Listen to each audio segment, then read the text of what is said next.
Bom dia a todos e todas. É um prazer enorme estar participando desse evento. Estou satisfeita de ver o público presente. Queria agradecer a nossa equipe da SEAD, que é gigante, aí, todo mundo trabalhando para que isso saia o melhor possível e que as pessoas possam estar bem. Então, queria agradecer porque esse trabalho que a gente tem está vivendo hoje em dia é um fruto de muita gente, de muito trabalho. E cada um de vocês tem um pedacinho aqui no que eu vou falar também. Eu fui convidada para fazer uma fala nessa mesa, né, que é Interseções e Fronteiras da Modalidade AD Presencial, Organização, Qualidade e Sustentabilidade. Então, como que eu me organizei para pensar um pouco nessa fala? Um pouco, pensei que talvez o objetivo nosso pudesse ser apresentar então essas informações sobre o papel da Secretaria de Educação à Distância, né, a SEAD, da UFSCar, e das suas coordenadorias. Nós somos divididos em 5 coordenadorias, vocês receberam aí dentro de um papel na bolsa, né? E organização, qualidade e sustentabilidade. E apontar possibilidades de interseções entre as ações da IAD presencial na UFSCar. E digo isso porque achei que seria um tópico interessante, dado que nós estamos num momento de transição na instituição. E nós fizemos eleição para a reitoria da universidade e nós tivemos a ocasião de estar nos diferentes campi da UFSCar, em Sorocaba, Araras e aqui em São Carlos. Ouvimos, e a IAD era um ponto sempre muito polêmico, né? E como eu era candidata à pró-reitoria de graduação e assumirei a pró-reitoria de graduação em novembro, pensei em organizar essa fala um pouco pensando nesta inter-relação, né, entre o que a gente faz na SEAD e a pró-reitoria de graduação. Vem complementar um pouco a fala que o Marcelo apontava, né, na fala dele, em função de se pensar um pouco os processos que a gente conseguiu construir historicamente aqui dentro da instituição um pouco, e como é que isso se dá pensando no processo de institucionalização da IAD na UFSCar. Então, um pouco da tonalidade da fala vai ser apresentar como é que a gente conseguiu se organizar, né, e quais são as perspectivas nossas, então, aí para o futuro. Então, antes de haver a proposta da IAD da UAB, né, na UFSCar, nós já tínhamos, né, o portal dos professores, né, temos, né, os cursos de graduação no sistema UAB, cursos de extensão e aperfeiçoamento do MEC, que é Educação para as Relações Étnico-Raciais, Gênero e Diversidade, enfim, depois lá para frente eu falo, e as disciplinas do presencial que se utilizam da plataforma Moodle. Alguns docentes com experiência dos próprios cursos, né, advindas dos cursos que eles fazem para atuarem na modalidade AD, acabam entendendo que é uma possibilidade se usar a plataforma virtual para o ensino presencial também. Então, basicamente, assim, bem rapidinho, são essas ações assim que eu vou detalhar. Então, o AB então, foi um sistema criado pelo MEC em 2005, tinha o objetivo, né, de expandir e interiorizar ofertas de curso, ampliar acesso, estimular a criação de centros de formação permanente por meio dos polos de apoio presencial. Então, pensando isso daqui na linha do tempo da UFSCar, a gente tem, em 2005, então, primeiro o edital, né, SEAD-MEC, 2005. 2006, a UFSCar passa pelo Consul, então, uma resolução, com base no parecer do CEP, em 2006, e se decide, então, abrir os cursos de graduação. Então, em 2007, se faz primeiro vestibular, né, e em 2008, o segundo. Nós estamos atualmente no 6º vestibular, né? Então, se aprova a SEAD em 2008 Instala-se a SEAD em 2009, a Secretaria de Educação à Distância. Então, essa era uma questão que colocava o Marcelo, né? Se isso é feito dentro de uma secretaria apartada da instituição ou correlacionada, ou, enfim, com as relações estabelecidas com a instituição. Isso é uma coisa que eu esclareço um pouco mais adiante.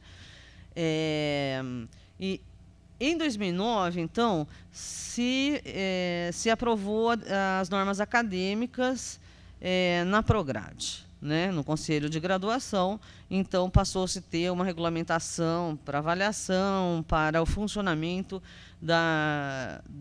dos cursos de EAD na UFSCar, na Pró-Reitoria de Graduação.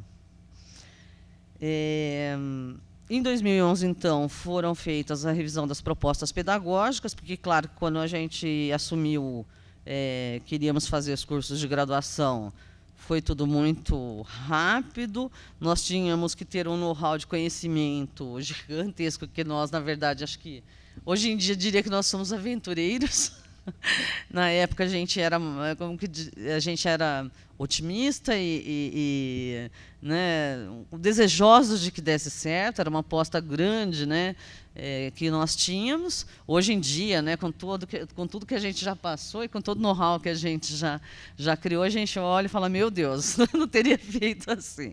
Mas acho que faz parte do processo. Sem também os aventureiros não se chega em outros continentes, né? E em 2012, então, né, tivemos o processo de colação de grau de 3 cursos, né, licenciatura em Pedagogia, bacharelado em Sistema de Informação e Tecnologia Sucroalcooleira, e as segundas turmas de licenciatura em Pedagogia, bacharelado em Sistema de Informação e Tecnologia Sucroalcooleira. E a primeira turma de Educação Musical,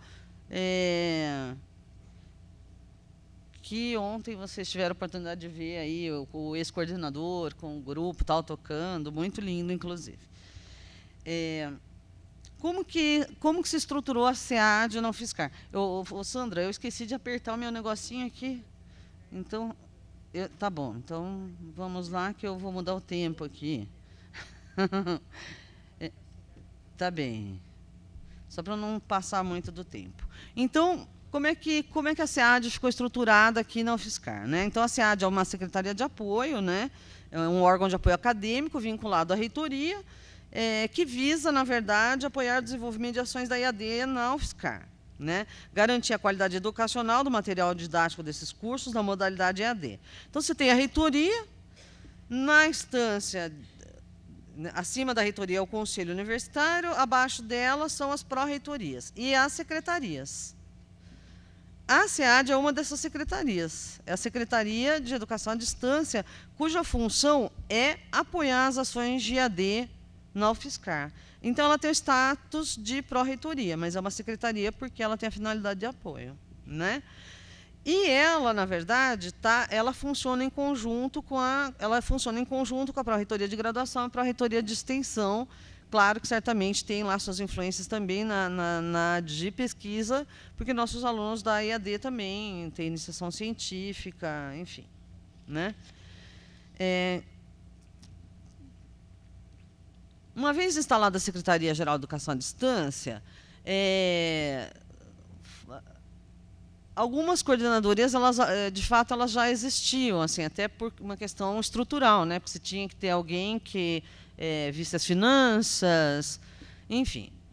Hoje em dia, a gente está estruturado desta maneira. Nós temos uma coordenadoria de processo de ensino-aprendizagem, uma coordenadoria de inovação e tecnologias educacionais. Acertei, Joyce? Não estou lendo lá. A coordenadoria de relações institucionais, a coordenadoria de desenvolvimento e aperfeiçoamento profissional e a coordenadoria de planejamento estratégico. Então, nós temos essas 5 coordenadorias. Cada um de nós, no caso, eu sou a coordenadora da coordenadora de processo na aprendizagem, a Sandra é da coordenadoria de relações institucionais, a CAP atualmente está com o professor Daniel Mil, a CIT com a professora Joyce Otsuka, lá, que está ali atrás, e a CODAP com a professora Márcia Rosenfeld, né? Essas coordenadorias, na verdade, elas foram pensadas para atuar. Isso aí é uma mania de pedagogo, né? Essa coisa estruturadinha assim, é mania de pedagogo, porque ela não é, de fato, elas não funcionam muito assim, porque elas, como a gente trabalha tudo integrado, elas se correlacionam. Mas para a gente mostrar elas correlacionadas, vocês não vão entender nada. Então, eu pedagogicamente fui lá e estruturei coordenadoria por coordenadoria, para vocês terem clareza de como é que funciona isso, né? Então, a COPEA, a função né, estão lotados na COPEA, os nossos servidores são pedagogos, né? São servidores da UFSCar, e nós temos 3 setores: a de planejamento, acompanhamento e avaliação dos processos de ensino e aprendizagem. Então, um grupo trabalha com o planejamento, junto com as designers das disciplinas, né? A gente acompanha essas disciplinas em funcionamento, tanto no que diz respeito à participação de alunos, desempenho de tutores, materiais que estão em uso, e depois a gente, ao avaliar isso em processo, a avaliação final, não só feita pelos alunos e tutores e tal, a gente devolve como material a ser considerado para o replanejamento das disciplinas e dos cursos em geral, que a gente aí conversa com os coordenadores e o grupo de docentes, né? Então, a COPEA tem esse papel pedagógico de estar desde o planejamento até o replanejamento das disciplinas, atuando no funcionamento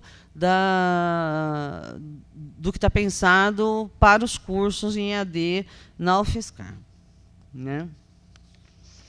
A CIT, vou ter que colocar o óculos, gente. Eu tiro e ponho óculos, porque quando é pequenininho eu não enxergo, quando é grande eu enxergo. A CIT, que é a Coordenadoria de Inovações em Tecnologias na Educação, ela tem dois setores, né? Uma de materiais didáticos. Isso aí a gente, assim, a CIT acho que é a maior coordenadoria que a gente tem, né? Até por conta da demanda que existe de trabalho aqui dentro. A coordenadoria de materiais didáticos é a que tem uma forte correlação com a gente. Inclusive, nós temos um servidor também, que é responsável por esse setor e que faz a correlação com a coordenadoria de processos na aprendizagem.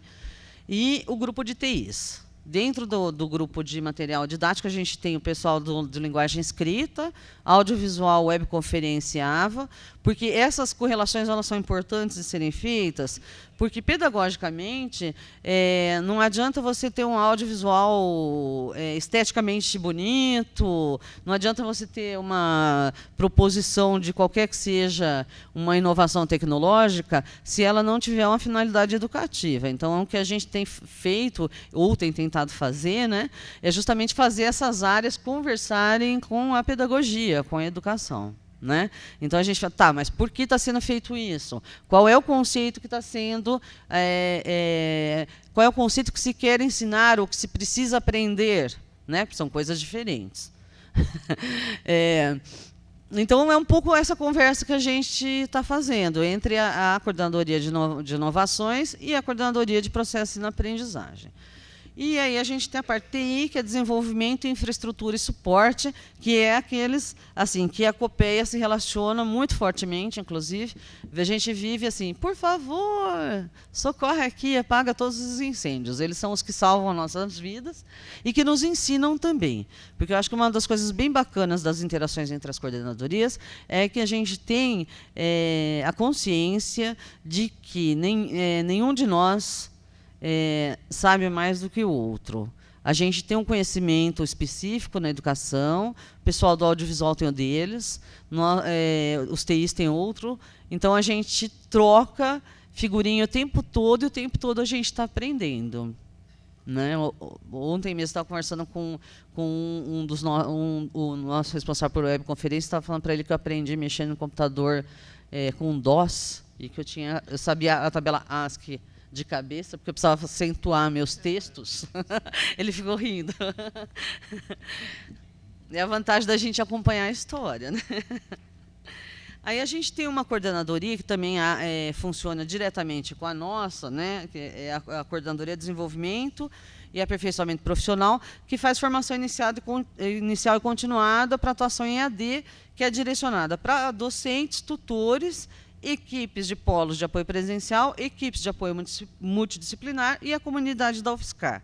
No momento, a gente já está atendendo uma demanda de professores do presencial, que vem pedindo, né, a formação. Antigamente, acho que eles mais queriam ver a gente longe.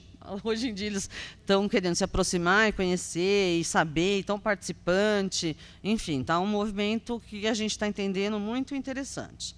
E a CORE que faz as relações institucionais, né, com a UFSCar e com o externo. Com a UFSCar, com os cursos de graduação, a Prograde, né, para a reitoria de graduação, principalmente no que diz respeito à divisão de controle acadêmico e o vestibular, que isso era uma das ações que colocava o Marcelo, né, se era ou não, se estava ou não dentro do sistema. Sim que estão. Então, e a Procuradoria Jurídica, porque a gente precisa sempre estar consultando tudo para não fazer coisas que não estejam, enfim, dentro dos padrões esperados. E a Fundação de Apoio Institucional, que é a nossa fundação, que cuida aí de uma parte importante do nosso, né, dos recursos, e o externo, que é o Polo de Apoio Presencial, prefeituras, empresas e instituições de ensino, então, aí, dando esse suporte para a gente. Estou muito já no tempo, não? Tá bom. Então. Que ótimo. Então, a ideia agora é só descrever um pouquinho quais são o que a gente vem oferecendo, né, e quais são as nossas ações, né, ações formativas, ações de acessibilidade, porque pensando um pouco no que a gente tinha, que está colocando um pouco sobre sustentabilidade, né, qualidade e sustentabilidade. Então, de graduação, a gente tem os 5 cursos, né, licenciatura em Educação Musical, licenciatura em Pedagogia, bacharelado em Sistemas de Informação, bacharelado em Engenharia Ambiental, Tecnologia em Produção Sucroalcooleira. E extensão, aperfeiçoamento e especialização, a gente tem Educação Especial, Gênero e Diversidade, que esses são dados para professores da rede, né? Educação para as relações étnico-raciais e Gestão de Organização de Pessoas, que é principalmente focado para os nossos servidores. Então, dentro daquelas ações que eu havia apresentado no começo, nós temos, então, o Portal dos Professores, né, que está coordenado pela professora Aline Reale. É um espaço virtual para a formação de professores, né, para ações formativas, base para o desenvolvimento de projetos e atividades de intervenção por meio de tecnologias educacionais, principalmente voltado para professores do ensino fundamental, né? E é um contexto para o desenvolvimento de pesquisas relativas à aprendizagem e ao desenvolvimento profissional da docência. Eu gostaria que eu convido, né, que vocês acessem o portal, é www.portaldosprofessores.ufscar.br, porque há várias sessões lá e são oferecidos cursos o ano todo, e são cursos virtuais, né? Então, tem um curso de mentoria, onde há acompanhamento de professores do ensino fundamental, aparecem cursos para educação infantil, para séries iniciais, enfim, ali tem várias sessões, né? Então, tem a comunidade de educação infantil, biblioteca e publicação, galeria de vídeos, glossário educacional, traduzindo conhecimentos científicos em saberes escolares, pergunte para quem sabe, escolas em vitrine, agenda da educação e os cursos à distância. Então, isso é uma... Enfim, é grande, é gigante, então queria só passar alguns tópicos para conhecimento mesmo, né? Aí nós temos uma outra ação, além do Portal dos Professores, a gente tem o PAC. O PAC é um programa de aperfeiçoamento e capacitação continuada, né? Eu não vou ler detalhadamente, mas, basicamente, a ideia é não fazer um investimento, né, em cursos. Né? Esses que estão apresentados aí foram dados em 2011, né, para equipes da SEAD, para docentes e tutores, para a comunidade UFSCar, tutores virtuais e tutores presenciais. Então, assim, toda vez que vai entrar um bloco de disciplinas novas, a gente convida os docentes a fazerem o curso de formação de professores. assim como os tutores também. O tutor obrigatoriamente tem que ter o curso, os professores, esse obrigatoriamente às vezes nem sempre acontece, né? Mas seria desejável que fosse, sim, né? E os tutores necessariamente têm que fazer o curso, né, de formação de tutoria. É um curso de... A gente está atualmente, agora em 2012, no de tutoria, a gente está na 19ª edição. Falei certo? Acho que sim. Então, em 2012, foram 500 e quase 600 pessoas formadas em 2011, e em 2012 nós estamos em, acho que 4,6 qualquer coisa, 400 e algum tanto até o momento, né? Mas tem cursos aqui que estão em andamento. Agora, tem algumas ações para acessibilidade. Então, tem o projeto Mídias Assistivas, apoio ao processo de ensino-aprendizagem e busca de apoio e trabalho colaborativo com instâncias dentro e fora da UFSCar, o Incluir, Laboratório de Educação Especial, promover espaço Braille, associações e instituições, Dorina Nauil, Instituto Padre Chico, enfim. A gente teve uma demanda, até em função de um aluno do sistema de informação. Então, a gente teve que repensar tudo, a forma como a gente vinha fazendo EAD, porque um aluno que entrou no vestibular era deficiente visual, e a gente teve que, então, falar, bom, então agora nós temos esse desafio. Então, foi um pouco pensando nisso, que essas ações de acessibilidade, né, a gente já tinha essa preocupação com Libras, né, e a gente passou, então, a olhar um pouco essa questão dos materiais impressos e audiovisuais, adequação do ambiente virtual, acessibilidade e usabilidade, validação desses materiais didáticos pela qualidade de acessibilidade para deficiente visual e auditivo, promoção de ações para sensibilização de professores, alunos de tutores e equipe de apoio para a ação com esses alunos, né? Orientação ao planejamento pedagógico e a tutoria para os deficientes visuais e auditivos, e aí essas outras instâncias aí que são fora da UFSCar, né? Para essas ações de acessibilidade, a gente precisou montar uma equipe multidisciplinar com a participação das coordenadorias, né? Então, a coordenadoria de processo na aprendizagem, a de formação de professores, a de inovações e a de relações institucionais. Então, tem membros de todas as coordenadorias. E está em funcionamento, né? A gente tem o nosso aluno Alan, né, que tem ajudado aí bastante, sempre dando a tonalidade do que não está sendo compreensível, né? Aí, voltando um pouquinho mais para a extensão e pesquisa, a gente tem o Laboratório de Objetos de Aprendizagem, o LOA, né, que é coordenado pela professora Joyce. Foi um programa de extensão, né, financiado pelo PROEXT, MEC-SISU, né, cujo foco é o desenvolvimento de objetos de aprendizagem interativos, né, entendendo o objeto de aprendizagem como um recurso digital que ele pode ser reutilizado para facilitar a aprendizagem. Então, era importante a gente colocar o reutilizado, porque isso é um desafio nosso que a gente vem pensando como política da instituição mesmo, né? Então, a gente tem um foco em integração entre extensão, pesquisa e ensino. A extensão, pensando no LOA, no caso, né?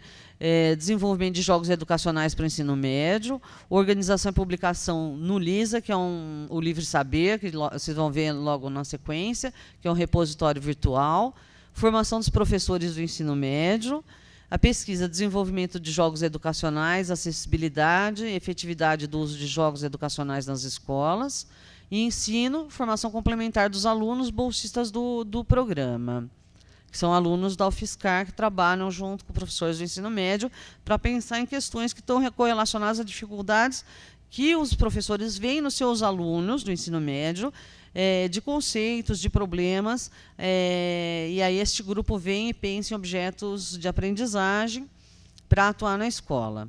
Então, quais são os desafios? É o uso efetivo desses objetos de aprendizagem na escola, a construção deles de modo que favoreçam a aprendizagem, uso de tecnologia de software livre HTML5, interatividade, reuso e acessibilidade. Não vou gastar nem isso, já estou no fim. Aí a gente tem o Livre Saber, que é um repositório digital público de materiais didáticos multimídia, né? Organização, preservação e compartilhamento dessas produções. Então, o Livre Saber é só entrar lá na SEAD, ele é aberto, né? Então, é só entrar na SEAD, no LISA. Vocês podem ver que os materiais estão todos disponíveis para qualquer um que quiser ver o que nós temos produzido. Então, agora um pouquinho pensando em políticas, né? Quais são as perspectivas para a melhoria da integração entre as modalidades presencial e à distância. A gente sentiu bastante, né, como proposta na carta-programa que a gente fez. Eu vou apresentar um pouco algumas questões que eu queria deixar também para a gente depois ou conversar, ou debater, ou sei lá, fica aí um pouco para eu pensar para as ações futuras, né? As perspectivas para a melhoria da integração entre a modalidade presencial e a distância, né? A gente colocou como meta na carta-programa o desenvolvimento e acompanhamento da EAD, propiciar que os projetos pedagógicos dos cursos presenciais contemplem, então, a regulamentação de atividades de ensino realizadas na modalidade à distância, aqueles 20% que o Marcelo Ferreira, da CAPES, colocou. Já foi aprovada pelo Consune como política da instituição. A gente precisaria revisar as normas acadêmicas para que elas estivessem mais próximas do atendimento das necessidades da EAD, né? Mais próximas do que já estão, né? Critérios para o cômputo do esforço docente nas atividades de ensino, considerando as atividades de AD, que isso ainda não está, ampliar o programa de acessibilidade nos cursos, promover o sentimento de pertencimento do estudante em relação à instituição, que a gente acha que a gente ainda deixa a desejar nesse aspecto, né? E construir novas ações de integração dos alunos de AD em atividades com orientação de professores.